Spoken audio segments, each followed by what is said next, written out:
Hello दोस्तों, आज हम लोग जानेंगे उत्तल दर्पण द्वारा प्रतिबिंब का बनना। उत्तल दर्पण आप सभी लोग जानते हैं कि उत्तल दर्पण में क्या करते हैं हम लोग, अंदर की ओर जो धसा हुआ भाग होता है इस पर हम लोगों ने कलई कर देना है और परावर्तन जो होता है उभरे हुए भाग से होता है। दोस्तों एक चीज याद रखिएगा, उत्तल दर्पण द्वारा जो प्रतिबिंब बनेगा सदैव ध्यान देंगे आभासी बनेगा और आभासी प्रतिबिंब सीधा होता है और ध्यान देंगे जो प्रतिबिंब बनेगा वो वस्तु से हमेशा छोटा बनेगा। दोस्तों ठीक है, पहली हमारी कंडीशन है जब वस्तु अनंत पर हो। वस्तु अगर अनंत पर है तो अनंत से एक प्रकाश की किरण, आप सभी लोग जानते हैं कि ये जो उत्तल दर्पण जो होता है वो प्रकाश की किरणों को क्या करता है दोस्तों, फैला देता है। इसकी वजह से इसको हम लोग बोलते हैं अपसारी दर्पण भी बोलते हैं इसे हम लोग। तो प्रकाश की किरण आई तो देखिए यहाँ टकराने के पश्चात क्या हुई, परावर्तन के पश्चात फैल गई, ये भी कहीं ना कहीं फैल जा रही है। तो इस कंडीशन में ये दोनों प्रकाश की किरणें आपस में मिलेंगी नहीं। जब मिलेंगी नहीं तो हम लोग वास्तविक प्रतिबिंब तो प्राप्त नहीं कर सकते। तो इस वजह से हम लोग करते क्या है, दर्पण के यानी दाईं ओर हम लोग क्या करेंगे, एक इन दोनों प्रकाश किरणों को मिला करके हम लोग क्या करेंगे, एक आभासी प्रतिबिंब प्राप्त कर लेते हैं। और आभासी प्रतिबिंब सीधा होता है, ये सभी आप लोग जानते हैं, और ये वस्तु से छोटा होगा। और ये कहां पर बन रहा है, इसके यानी इस दर्पण के फोकस पर बन रहा है। ठीक है, दूसरी हमारी स्थिति है जब वस्तु मुख्य अक्ष पर कहीं भी रखें, यानी इस मुख्य जो इस गोली कोश का जो मुख्य अक्ष होता है इस मुख्य अक्ष पर आप कहीं भी रखेंगे तो प्रतिबिंब जो बनेगा वो कैसे बनेगा। ठीक है, ध्यान देंगे मैंने यहाँ पे एक वस्तु रख दिया तो आप सभी लोग अगर मैं किसी प्रकाश की किरणों को अगर समांतर अगर डालूंगा तो ये कहने की वास्तविक रूप से तो देखिए परावर्तन के पश्चात दूर भाग जा रही है, परंतु मैं क्या करूंगा, क्या इसको एफ पर मिला दूंगा। ठीक है, दूसरी जो प्रकाश की किरणें है उसको क्या मैं कर रहा हूँ, वक्रता केंद्र पर इसको गुजारूंगा, जबकि वास्तविक रूप से क्या हो रही है, यहाँ से टकराने के पश्चात वो लौट जाएगी, परंतु फिर भी क्या हो रही है, मैं मान लेता हूं कि दोनों कहीं ना कहीं मिल रही हैं। और ये दोनों ध्यान देंगे एक दूसरे को कहां पर काट रही हैं, तो याद रखिएगा P यानी ध्रुव, इस दर्पण का जो मध्य बिंदु ध्रुव है, ध्रुव और इस दर्पण का जो फोकस है ना, इन दोनों के मध्य में ध्यान देंगे यहाँ पे काट रही है और यहीं पर ध्यान देंगे आभासी और वस्तु से छोटा और सीधा प्रतिबिंब हमें प्राप्त होता है। ठीक है, यानी F और P के बीच में प्राप्त हुआ है ना, सीधा आभासी प्राप्त हुआ और वस्तु से छोटा प्रतिबिंब प्राप्त हुआ। ध्यान देंगे दोस्तों, ये तो इंपॉर्टेंट कुछ चीजें बातें थी जो हम लोगों ने जाना उत्तल दर्पण और अवतल दर्पण के बारे में। पिछली वीडियो में दोस्तों हम लोगों ने काफी कुछ चीजों के बारे में डिस्कस किया है, प्रकाश के बारे में शुरुआत से हम लोगों ने स्टार्ट किया है।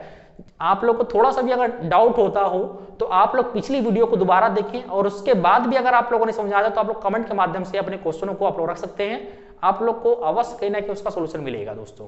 ठीक है ना दोस्तों, नेक्स्ट हमारा क्या है, चिन्ह परपाटी। चिन्ह परपाटी बहुत ही इंपॉर्टेंट होता है दोस्तों।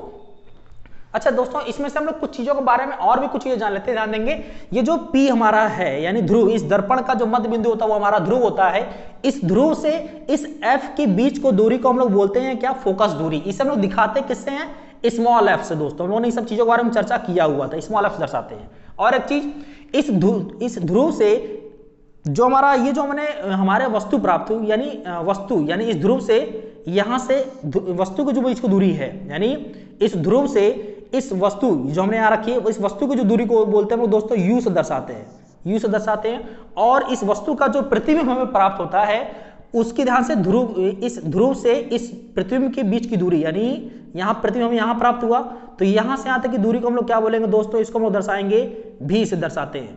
ठीक है दोस्तों, ठीक है, तो यहाँ पे हम लोग कुछ चीजों के बारे में जान लेते हैं। चिन्ह परपाटी क्या होता है, ध्यान देंगे चिन्ह परपाटी में क्या करते हैं, चिन्हों का हम लोग कैसे कैसे प्रयोग करना होता है इस पर हम जानते हैं। कोई भी ध्यान देंगे जो दूरी होती है हम लोग दर्पण के ध्रुव से मापते हैं दोस्तों। दर्पण का ध्रुव क्या होता है, यानी दर्पण अगर मान ली मैंने यहाँ पे एक अवतल दर्पण लिया है, इस अवतल दर्पण का जो मध्य बिंदु यानी P है और P से ध्यान देंगे हम लोग कोई भी दूरी मापेंगे। इधर हमारा कौन सा भाग होगा, इधर बायां होगा और उधर कौन सा होगा, दायां होगा। एक चीज याद रखिएगा कि बाएं ओर अगर हम जाएंगे, बाएं ओर की अगर इधर इस साइड यानी बाएं ओर की आएंगे दिशा में, तो ध्यान देना हमेशा ध्यान देना जो दूरी होगी हमेशा नेगेटिव होगी, जबकि दाएं ओर की अगर हम आगे चलेंगे तो हमेशा वो ध्यान देंगे पॉजिटिव होगी। अगर इस दर्पण के ध्रुव से अगर ऊपर की ओर अगर जाएंगे तो वैल्यू हमेशा कैसी होगी, पॉजिटिव होगी। और इस ध्रुव से अगर हम नीचे की ओर अगर आएंगे तो वैल्यू कैसी होगी, हमेशा नेगेटिव होगी। दोस्तों एक चीज याद रखिएगा कि कोई भी दर्पण हो, है ना, ये हमारा उत्तल दर्पण हो चाहे अवतल दर्पण हो, हमेशा ध्यान देंगे जो वस्तु को हम लोग किस ओर रखेंगे, वस्तु को हमेशा ध्यान देंगे हम लोग बाईं ओर रखेंगे दोस्तों, यानी बाईं ओर हमेशा हम रखेंगे। जिसके वजह से अगर मैं बात करूं अवतल दर्पण, अगर मेरे पास अगर अवतल दर्पण है तो जो इसका फोकस होगा, फोकस का मतलब ये हुआ कि जो गोली कोश कहने की अगर मैं इस तरह से बनाता हूं, है ना, तो ध्यान देंगे इसका जो फोकस होगा वो इसी भाग की तरफ तो आएगा, क्योंकि आप सभी लोग जानते हैं कि गोली कोश का कहना है कि केंद्र होगा C और C का ही आधा क्या होगा, फोकस होगा।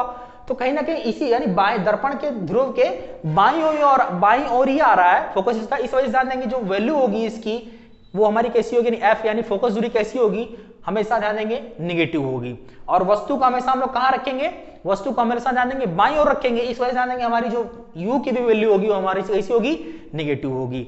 v की बात करें तो आप सभी लोगों ने पीछे जाना, पिछली वीडियो में देखा होगा आप लोगों ने कि उत्तल दर्पण द्वारा जो प्रतिबिंब बनता था 5 स्थितियों में वास्तविक प्रतिबिंब प्राप्त होता था। और वास्तविक प्रतिबिंब आप सभी लोग जानते हैं कि क्या हो रहा था, वो बाईं ओर यानी दर्पण से बाईं ओर ही प्राप्त हो रहा था, जिसके वजह से वास्तविक प्रतिबिंब में क्या करेंगे हम लोग, भी जो हमारा होगा निगेटिव होगा। जबकि एक स्थिति थी जिसमें हम लोग क्या कर रहे थे, एक स्थिति में हम लोग आभासी प्रतिबिंब प्राप्त कर रहे थे और आभासी प्रतिबिंब जो हमारा भी होगा वो हमारा कैसा होगा, पॉजिटिव होगा। क्यों होगा, क्योंकि वो दर्पण से दाईं ओर बन रहा था दोस्तों, ठीक है। इसी कंडीशन में अगर मैं बात करूं उत्तल दर्पण जैसे आप लोग देख रहे हैं तो यहाँ पे देखिए ये हमारा उत्तल दर्पण है। तो कहीं ना कहीं ध्यान देंगे इसका जो वक्रता केंद्र होगा वो किस ओर आ रहा है, आप देख पा रहे होंगे तो किस ओर दाईं ओर आ रहा है। और दाईं ओर आ रहा है तो ध्यान देंगे इसका जो फोकस दूरी होगी पॉजिटिव होगी, है ना। और जो हम लोग u हमने पहले डिस्कस किया, अभी मैंने बताया कि कोई भी अगर हम ध्यान देंगे वस्तु को अगर हम रखेंगे तो इस ध्रुव के बाईं ओर ही रखेंगे हमेशा। अगर ये मान लीजिए हमारा है तो देखिए मैंने यहाँ पे ये हमारा ध्रुव है, इस दर्पण के हम लोगों ने